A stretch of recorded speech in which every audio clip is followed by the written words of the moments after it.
Hello, everyone, and welcome to another virtual edition of Words from Behind the Desk presented by Arwani Law Firm.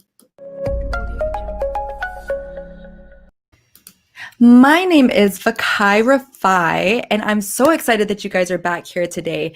I am always excited to be here on another beautiful Wednesday afternoon. It's a beautiful day if you guys live in Florida. If this is your first time joining us, we appreciate so much you taking the time to sit and join us for a moment as we have a conversation with an incredible guest. If you are returning to join us again, we appreciate so much your love and support, and we thank you for your continued everything. Please remember, this is a live, so comment, engage. We have time to take questions. We definitely will get to your comment. It should be somewhere around here. I'm not exactly sure, but go ahead and comment and conversate with us. We love having your energy. It is an incredible opportunity for me to introduce a friend of mine from forever ago. It is a joy to bring on Dr. Keita Joy, CEO of Success Uncensored Coaching. Woo! I felt like Oprah. Hey, girl. How are you doing? I'm doing great, and I get to hang out with you. We haven't hung out in a while. So you know what? Situation. I am telling you, and I love that we're now switching to doing it in this new, incredible way and platform. Yes. I think it's so. Are you loving it or are you not loving it? Well, Vakai, I'm gonna be honest, because that's what we're gonna do today. We're gonna be so right and absolutely. So honest. It's kind of 50-50 because I'm such an extrovert and I'm a motivational speaker. So I really do love face-to-face interaction. Like, I'm probably that annoying person all in your space, hugs and kisses. And like, I miss that. I miss invading your personal space. However, I'm totally so grateful that we're able to use technology to pivot in our purpose. And so even though we can't be face-to-face because of technology, I can still see beautiful faces like you and connect online. So that's why I say it's like 50-50. I'm grateful that we have it, but I do miss being able to see you and give you a big old hug too. I know. And now it's like doing the elbow bump. Yeah, right? The elbow bump. I'm like the same way. I love that it still allows me to be able to have conversation and connections, right? Not feeling so like static on the phone. It still allows for a little bit of personality, but I'm right there with you. But you know me, social media marketing, social media, online, everything, platform, streamline, all that jazz. I'm loving how everybody has kind of taken a 360 approach to figuring out how to create an infrastructure for their business that is online. So I'm excited. For the young people anymore, you know? Oh, no. Not at all. It's completely transformed. So then talking about that, there has been, a commonality for everybody right now, right? Which is stress. And I feel like it's just become like the common denominator. It's everybody is talking about speaking on and trying to figure out a different way to get out of it, how to stay consistently moving forward. And I know that that's something that you do in your coaching with your clients one-on-one. And so I wanted to see if there's some things that you've seen some of your clients struggling with or trying to cope with that you could give us some insight on what it is that we can continue to do or do to stay consistent in our life and all of this chaos and stress. I know all of it, right? Mm-hmm. That is such an amazing question, and it's so needed. I work with so many high achieving men and women where on the outside they are crushing it. They're meeting their business goals. They're successful in their own right. However, to your point, Vakai, the stress level, it's through the roof. Mm-hmm. And so I've been talking to a lot of my clients, and one of the big issues is they feel like they're out of control, that they've lost a sense of control. And one of the things I've been showing them is you never had control to begin with. It took a whole pandemic for you to realize it, but you never had it to begin with. So a lot of times that's a good one. Huh? That's a good one. Yeah, it's kind of like, and they laugh at me. I'm like, surprise, never happened. You never had it to begin with. So let me tell you how, now that you've acknowledged that, Right, how to how help. you can move forward and have peace and have clarity in your life. It's like, welcome to reality. Here you Right. go. But a lot of them realize, your money is not going to fulfill you. Your money is not going to satisfy you. They're realizing that, true relationships that are honoring them, respecting them, and giving them love, that's what's fulfilling them. Being able to be self-aware and go through self-discovery and not be scared of what you might find. That's what's liberating. That's what brings fulfillment. And so I'm helping a lot of my clients to understand this is a season of self-discovery and self-care. And so I know like Oprah has like Super Soul Sunday, or you hear hashtags like self-care Sunday or self-care Saturday. I'm like, no, you need self-care Monday, Tuesday, Wednesday, Thursday, Friday. I'm still going Saturday and Sunday. All of them. All right. So how can you stay doing that because I mean, you're talking about, you're coaching CEOs, leaders. How do they consistently do that for themselves on Monday through Monday? What are some things that you tell them to do? So one of the things I tell them to do is create micro schedules for yourself. So right now you're like, oh my gosh, I feel so out of control. We literally don't know what's going to happen in this world from one day to the next. However, there's so many small tasks that you can have control over. So one of the things that I've incorporated, just to let you know, I always take a shower and a bath. Okay. But I've now incorporated that more into a self-care routine. So I love that. every day at about the same time, my husband and my kids know, do not go into the master bedroom, into the bathroom. Mommy's busy loving herself. That includes candles, music, Epsom salt, steaming hot shower, bath, the whole works. But they know mom's not just taking a bath. I've transformed our whole bathroom like into a spa. As you should. I mean, that's for the 4 seasons to get it done. But I've created it as a routine, so the whole family knows this is what mommy does every day at 7 o'clock. And so I think it's important in everyone's home to figure out what's something that you can do every day. Maybe it's taking a walk around the trail in your community, going for a run in the morning, practicing a meditation routine, but making sure you have something that's just for you, just to give you peace. You earned it. You deserve it. You're in a pandemic and you're still alive. You deserve to have moments in the day that are just for you, not working, not helping somebody else, not serving in the community and being a leader, but making sure you actually have moments of refreshing for yourself and letting everyone know who's closest to you what you're doing so that they can honor that and have those proper boundaries in place. I love that, because I think I saw something that with entrepreneurship, people feel as though it's very glitz and glam, but the reality of it is it's so lonely. Like, I'm so caught up to, as soon as I wake up in the morning, from the time I wake up in the morning to the time I go to sleep, I feel like I'm in constant, you know what I mean? There's this constant machine of business that's going through my mind. Even it gets entangled sometimes in my parenting. It gets entangled sometimes in my me time. It gets entangled since I work with my husband and in conversations that I'm just trying to have a night of romance with my partner. How, to those that say, man, it's so difficult for me to find time to create that consistently, what would you say? Well, it comes to thinking about what matters most to you when you come down to it. I mean, most of the people on here, they have some type of business or they're career climbers, and we all know what it is to focus on your bottom line. At some point, whatever you're saying has to match what you're doing. So if you're saying that you love yourself, if you're saying that you matter and you're special and you're important, okay, well then prove it. Show me. You're the CEO of your life.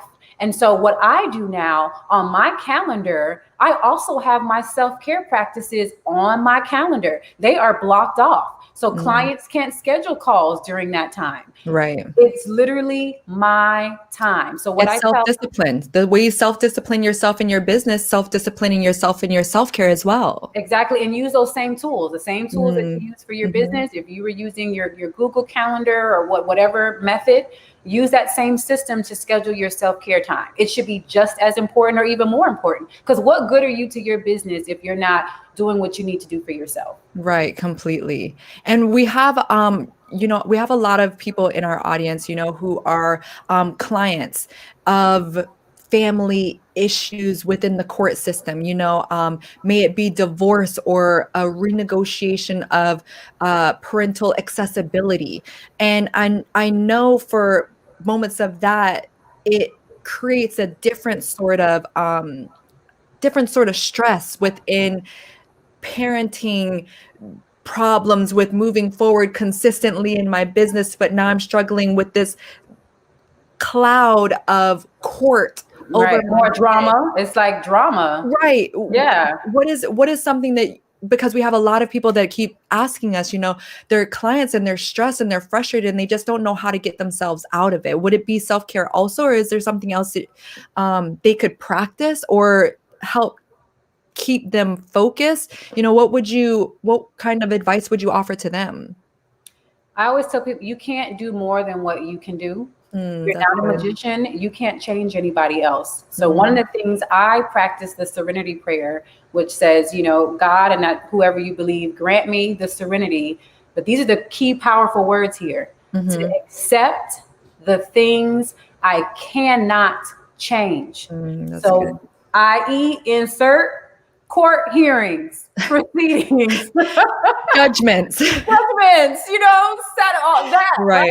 insert those things. You may not be able to control all of that, but it also says, but have the courage, right, to change the things that you can, and then the wisdom to know the difference. So what helps me to have peace, and so that's whether you're dealing with a co-parenting situation or not, focus on what you can control.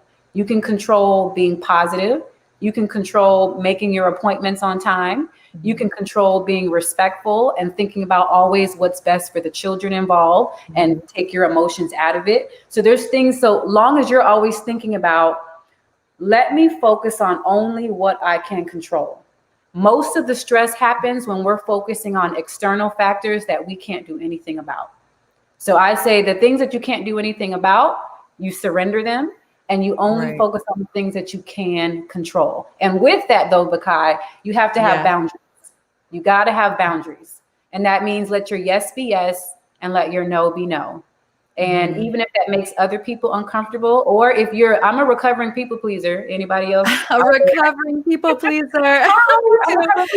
Me too. I know. And so having boundaries was extremely difficult for me for a very long time, because I used to feel bad. I internalized, oh my gosh, if I say no, I'm a bad friend. I'm a bad girlfriend, and I'm realizing, no, when I say no, I'm honoring my priorities. And in honoring my priorities, I'm cultivating a stronger relationship with other people. Right. So there's a lack of codependency going on. We're honoring and respecting each other. So boundaries are huge. And I think something that I learned recently is, and it's not recently, but I think I only recently caught up to my own interpretation of time, right? So time, to me, I've acknowledged and now applied how long things take. So if I say that I have to go maybe spend time with my children, or go do an email, or go create some sort of PDF, whatever the case may be, the time that it takes to complete that task isn't just going to be 30 minutes. So when I'm scheduling things, it can't just be a 30-minute block, right? I have to give myself time and space to get in the mindset to figure out what it is that I'm doing, to organize my thoughts and to lay them out properly. And so just how you're saying the discipline of being able to say no to people, it's also acknowledging how much time you need to complete tasks, including the self-care. Maybe it takes you a second to walk up the stairs, to put on the bathrobe before you go into the actual bath, your spa. You know what I mean? The prep time. Exactly. I think that after you realize how much time and how little time there are as far as like little pockets, it becomes okay, and you become a little bit more accepting of your no's being no's and your yeses being yeses. And I always say, like, prioritizing your purpose. That's I love that. Peace. Prioritizing your purpose will promote peace, Mm-hmm. because I know I can only focus on these main things in front of me. So if it's not the main thing, it doesn't get my attention. It's just that simple. So Right. It could be a good idea, it could be a great activity, but if it's not the main thing, sorry, it doesn't get my attention. That's good. And that's how I weed that out. And how it sounds like an easier job said than done. I know that, because it seems like everything is a part of the big picture. But if you take a second and sit back, you see that it's not everything. It's a little bit of things that are the actual true purpose. And it's for yourself kind of realizing what are your priorities. How does your pyramid look, and what is at the top, and making sure that if that's what you're saying, that your life is reflecting it, essentially, right? And that goes to my success formula. But people don't know how liberating that is, to know every day I'm waking up and I'm only focusing on what matters most to me. I've clearly defined it. I've written it out. I've made it plain. I know what I'm supposed to focus on, and I execute in that lane every day. So I say, do it well and do it consistently. That way you always win. Because look what we're starting with. I can't go wrong being myself. Right, exactly. You can't. I mean, and It's a win-win situation.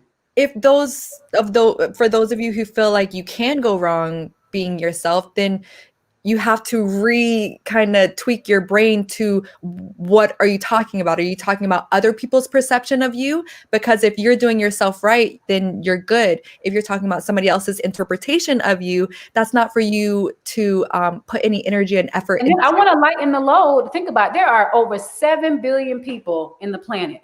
Mm-hmm. It's very self-absorbing to think that all 7 billion people are going to like you, agree with you. Geez, yeah. You know, and when you look at it that way, it's like, exactly. It makes sense that everybody's not going to be a part of my journey. Everyone may not accept my personality and my future goals, and it's okay. There's 7 billion people on the planet. That's why everybody's supposed to operate in their purpose to help who they're supposed to help and connect with who they're supposed to connect with. Oh, gosh, I love that. Guys, if you're just now tuning in, first off, hit the replay button so you can watch it from the very, very beginning. And if you are looking for more information because you're as in love with Dr. Keita Joy as I am, make sure you visit keitajoy.com. And I know you have your success course on there, but I think that you have a free PDF that you give out. I do. So if everybody, right, like some of you are probably like, she seems kind of cool. I kind of like her coaching services and her vibe. I want to see more. I want to learn more about her. If you go to my website, I have a success blueprint that you can download for free. And it literally helps you go through the do it well, and do it consistently process, because we're always evolving and it's really hard to identify what matters most to you. And so that's, what are your talents? What are your strengths? What are your belief systems and values? What are your future goals? Who are the people in your life that matter most to you? Once you start to list that all out, now you're creating the whole do you. That's what you should focus on. And then I talk about doing it well, which is doing everything in excellence. So that's why even during a pandemic, you can find so much fulfillment from washing dishes or doing a webinar. If you can do everything in excellence, everything in love, that's where peace is. See, I we've had love peace that. in all these superficial things, and we're realizing that stuff doesn't matter. Right. I That love success that. blueprint will help you go through that whole process. It's on KeitaJoy.com. And then Mhm. I have a Success Uncensored Soul coaching program that's there as well. All the good stuff. A TED Talk that I just did on mental health. On mental, I saw that. It Tons was of cool stuff incredible. for you guys to enjoy. Incredible, incredible. And I love the do you because I feel like a lot of our clients are in that rebirthing of themselves, you know, coming out Yes. of a relationship, a partnership, essentially. When you're walking hand in hand with somebody else, you know, you get different parts of them as you, and so now you have to figure out, well, which one is me, which one is them, and who am I? So I love the who is you. I love being And who. aren't we always asking ourselves that question, right? Yes, yes, Who am I? always. What do I like? What I don't like anymore? And that's okay to constantly evolve and change. And I think we have a lot of people, like you said, who are going through different relationships. Mhm. It's important that as you grow, that you communicate with your significant other and let them know that you're growing and in how you're growing, because people are not mind readers. So if there's things in your life that are changing that other people in your life should know about so that they can treat you better, make sure that you communicate that to them. I love that. Guys, again, if you're just now tuning in, replay, and then please make sure you visit KeitaJoy.com. Dr. Keita Joy, I appreciate so much your time and you giving us some of these little nuggets that are in your course, that are on your website, that are in you, that you give out daily. So guys, please make sure you go follow her Yeah. on all of her platforms. Thank you so much, Keita. Thank you, doctor. Thank you Thank for you. having I me. appreciate you. Is there anything else that you want to say to the Words from Behind the Desk family? Two things to leave you with, two G words that I focus on: gratitude and grace. Woo! Consume yourself with gratitude. If you want to get stuck out of a rut, focus on gratitude and give yourself grace and give other people grace, because we're all going through the same thing, but we exhibit that and show that in different ways. So give grace. I love that. Dr. Keita Joy, thank you so much. Guys, this has been Words from Behind the Desk. Please tune in next week on Wednesday as we have a live streaming of something special. But we will see you guys next week. And as always, we appreciate you. If you have any questions or anything that you want us to talk to Dr. Keita Joy about, you can always email us at manager@arwanilawfirm.com. Until next time, guys, we will see you next week. Bye, guys. Bye.